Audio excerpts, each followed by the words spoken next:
next in our study on cities of the Bible. Today our first city is closely associated with the Olympic Games, which is most appropriate. That first city, of course, is Athens. As the capital city of the ancient Greek state of Attica, Athens dates to before 3000 BC. It has a long history of famous and successful military campaigns. Athens was the center of art, architecture, literature, and politics during the golden age of the Greeks, which was through the 5th century BC.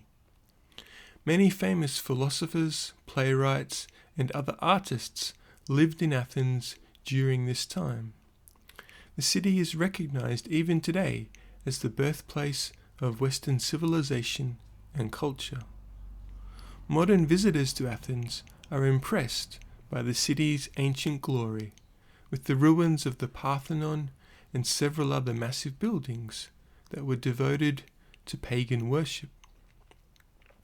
The Apostle Paul visited Athens during his second missionary journey in Acts chapter 17 and verses 15 through to Acts chapter 18 and verse 1.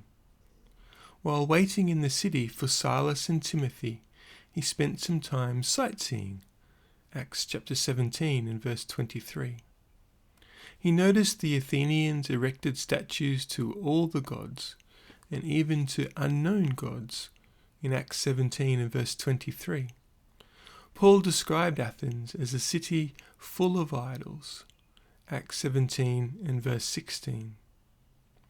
During his visit, Paul met some of the Epicurean and Stoic philosophers, Acts 17 and verse 18, and he preached to them about Jesus. This led them to bring him before the court of Areopagus, an institution revered from the city's earliest times. This court met upon the hill called Areopagus, or Mars Hill. Its purpose was to decide religious matters. Members of the court were curious about Paul's proclamation of the God they worshipped without knowing, Acts 17 and verse 23. Paul's speech to the court in Acts 17 verses 22 to 31 provides a model for communicating the gospel to a group that has no Bible background. He drew from his surroundings by mentioning the Athenians' love for religion, demonstrated by their many idols. He then made his plea for Christianity by declaring that God does not dwell in man-made temples. In spite of this approach, most of the Athenians were not responsive to Paul's teaching. They could not accept Paul's statement about the resurrection of Jesus, Acts 17 and verse 32. The second city in today's study is the city of Caesarea. Caesarea, a city in central Palestine on the Mediterranean Sea, served as the commercial port for the Roman-dominated Jewish territories during the New Testament times. Built by the master Roman builder Herod the Great between 23 and 13 BC, Caesarea was named for the Roman emperor Caesar Augustus.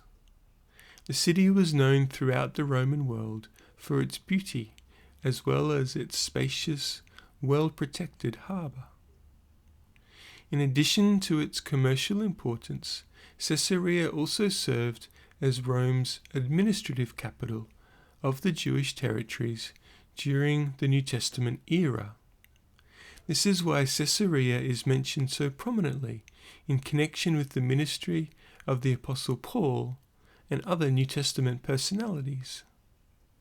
Philip preached at Caesarea in Acts chapter 8 and verse 40, and Peter was sent to this administrative capital to administer to Cornelius, the Roman centurion, Acts 10 and verse 24. Paul made Caesarea his port of call after his second and third missionary journeys. A Roman official sent Paul to the Roman governor Felix for trial after he was charged with disturbing the peace in Jerusalem. Acts 23 verses 23 and 24 and verse 30.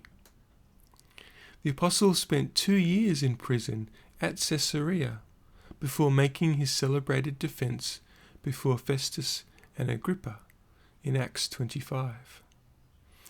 After his long Caesarean imprisonment, he finally sailed from the harbour in chains to appeal his case before the emperor in Rome. Acts 27 and verse 1. Herod's seaport city was built on the site of an ancient Phoenician seaport city known as Strato's Tower. He constructed an impressive breakwater system using massive stones, some 50 feet long. Even after hundreds of years, some of these stones are still visible today. Other ruins on the site that demonstrate the splendour of ancient Caesarea are a large amphitheatre and sections of an aqueduct, which was used to pipe water from the mountains to the coastal city. Thanks very much.